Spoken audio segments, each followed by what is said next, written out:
Hello everyone, Radhe Radhe সবাইকে। হরে কৃষ্ণ, জয় শ্রীকৃষ্ণ। আশা করছি তোমরা সবাই খুব ভালো আছো, আমি খুব ভালো আছি। চলে এলাম যে গোপু চ্যানেল থেকে ছোটোখাটো মিষ্টি ভিডিও নিয়ে। গুড ইভিনিং সবাইকে, শুভ সন্ধ্যা। কেমন আছো তোমরা অবশ্যই কমেন্টে জানিয়ে যেও। এখন বেজে গেছে হচ্ছে তোমার 5টা 47। আর এই দিকে কিন্তু সকালবেলা তোমাদের ব্লগে দেখলেই যে সকাল 4:30 থেকে অ্যালার্ম বাজে সত্ত্বেও আমি ঘুম থেকে উঠতে পারিনি। তো 4:30 থেকে পুরো 8-9টা অবধি অ্যালার্ম বেজেছে, তারপর 9টায় অ্যালার্মে ফাইনালি উঠে পড়েছিলাম।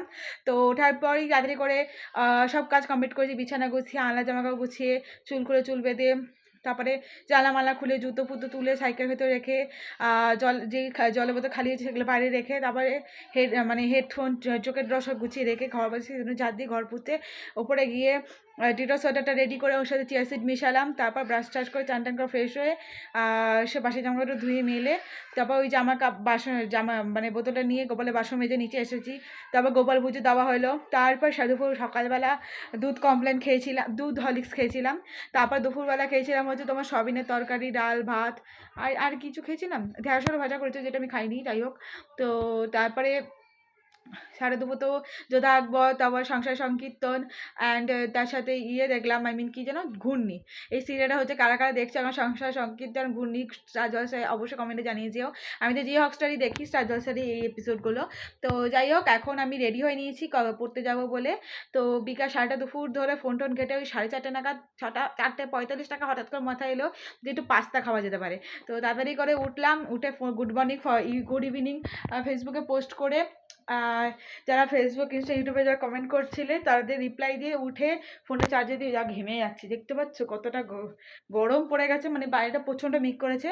এখন হাওয়া দেয়নি, একটু পরে হাওয়া ছেড়ে বৃষ্টি হবে মনে হচ্ছে। যাই হোক, তাও পড়তে যেতে হবে, কারণ পরের সপ্তাহে যাবো এনসিসিতে। তো এইদিকে কিন্তু ওটা আলনা জামাকাপড় গুছিয়ে, ফোনটা চার্জে দিয়ে, বিছানাটা গুছিয়ে তারপরে ওপরে গেছিলাম। ছটফট করে, বিশ্বাস করবে না, 4:35 থেকে 5:20 মধ্যে সব কাজ কমপ্লিট করেছি। তাড়াতাড়ি করে গিয়ে জল এর মধ্যে তেল, নুন, পাস্তা দিয়ে সেদ্ধ করতে বসিয়ে দিলাম। কড়াই ধুয়ে কড়াইটা গরম করতে বসলাম, ততক্ষণে 2টো আলু ছুলে ভালো করে কেটে ধুয়ে ভেজে ভাজতে দিয়ে দিলাম। তো ভাজতেই তাতে করে 2টো পেঁয়াজ দুটো পেঁয়াজ কেটেছিলাম প্রথমে, ধুয়ে কেটে নিলাম। সঙ্গে সঙ্গে পাস্তা সেদ্ধ করে পাস্তা নামিয়ে জল ঝরিয়ে ভালো করে ঠান্ডা জলে ভিজিয়ে ভালো করে ধুয়ে রেখে দিলাম জল ঝরাতে। তারপর সঙ্গে সঙ্গে আলু ভাজা হয়ে গেল, পেঁয়াজ ভাজতে দিলাম, সঙ্গে সঙ্গে রসুনগুলো কেটে দিলাম।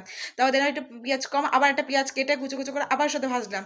তারপর টমেটো সস, হলুদ, নুন, চিনি, ধনে কুচি গুঁড়ো, লঙ্কা গুঁড়ো দিয়ে ভালো করে কষিয়ে, তারপর জল দিয়ে, তারপর টমেটো সস, সয়া সস দিয়ে ভালো করে নাড়াচাড়া করে একটু কষিয়ে নিয়ে ফুটিয়ে, তারপরে পাস্তা,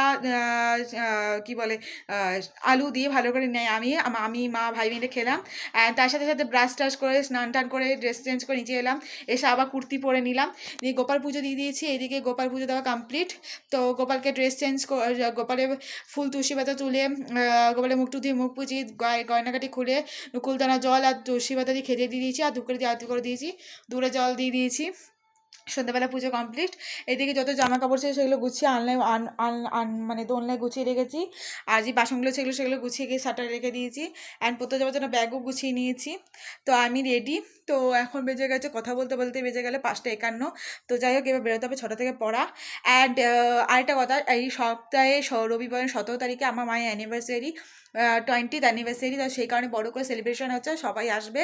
কে কে আসবে সব শেয়ার করবো, এবং কী মেনু হবে, কোথায় হবে না হবে, কে কী সাজবে সব শেয়ার করবো তোমাদের সাথে ব্লগে, অবশ্যই চেক করতে থাকবে।